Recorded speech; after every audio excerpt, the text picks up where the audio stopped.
Assalamu alaikum, guys. There's been two incidents recently that I want to comment on involving Muslims and LGBT.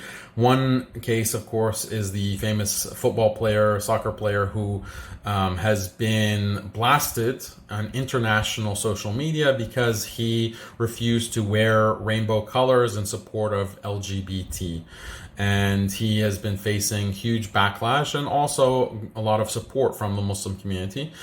And then there's the second case of a university that published a poster titled Power of Love that depicted two hijabis kissing. I guess two hijabi lesbians kissing. And so there was backlash from Muslims protesting that poster.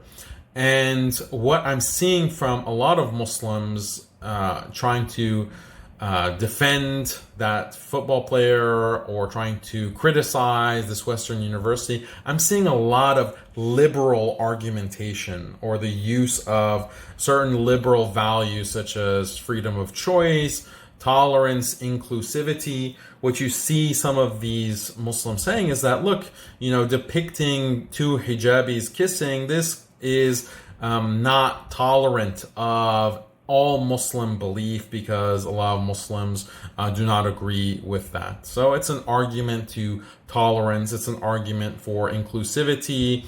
A lot of Muslims defending the football player say, oh, where is the freedom of choice? Why can't this football player not wear the LGBT colors? If you are tolerant of a diversity of opinions and a diversity of beliefs, these arguments are being used and they're self-defeating, unfortunately. These are self-defeating arguments because you are using liberal argumentation to defend Islam.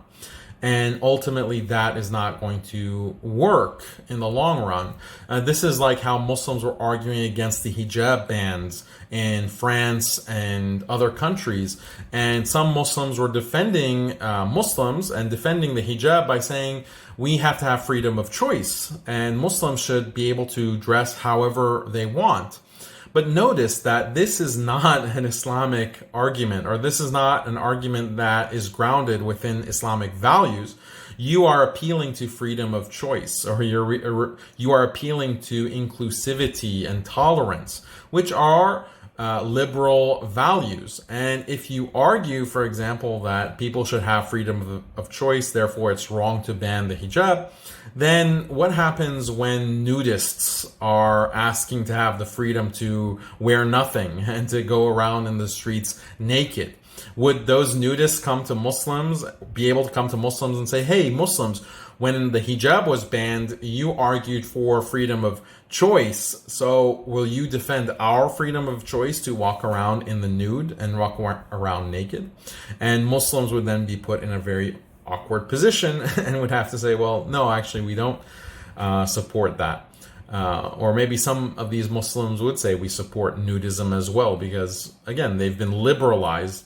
This is what happens when you use liberal argumentation, is that it changes the way that you think about what's right and wrong. It changes the way that you understand what should be allowed in society and what shouldn't be allowed. So this is one of the main reasons that we shouldn't be using liberal arguments. It affects Muslim morality and Muslim sense of right and wrong. Rather, our argumentation should always be grounded in Islamic values and Quranic values. That's really the basis of our morality. So we should make arguments that are grounded in that. So if we want to criticize LGBT, and we should criticize it, it should be based on Islamic values. And coincidentally, these values are shared by the majority of humanity historically. The idea is very simple, that when we read in the Quran that pursuing shahwa, pursuing your sexual desires in an unlimited way, will lead to your destruction. It will lead to the destruction of you as an individual. It will lead to the destruction of society and civilization as a whole.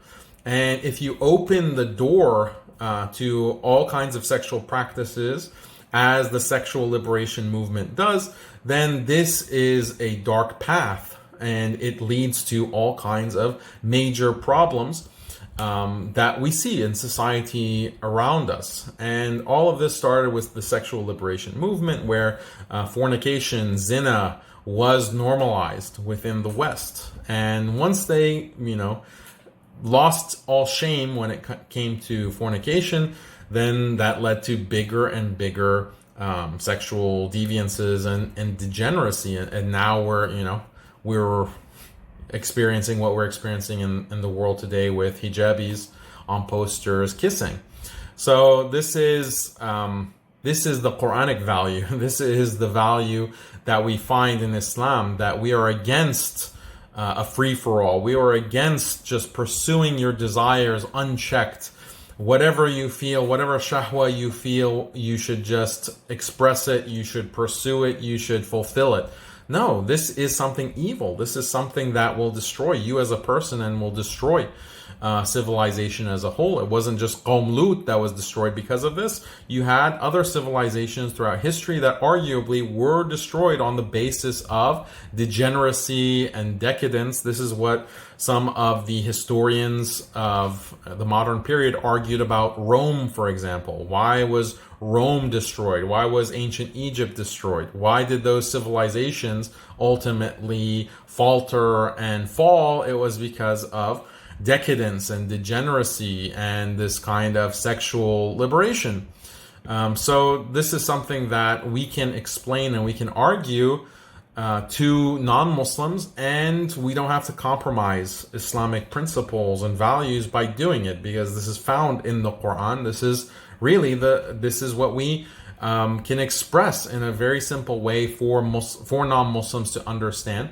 And we don't have to appeal to liberal argumentation or ideas of inclusivity, tolerance, or other liberal concepts that ultimately undermine Islam itself.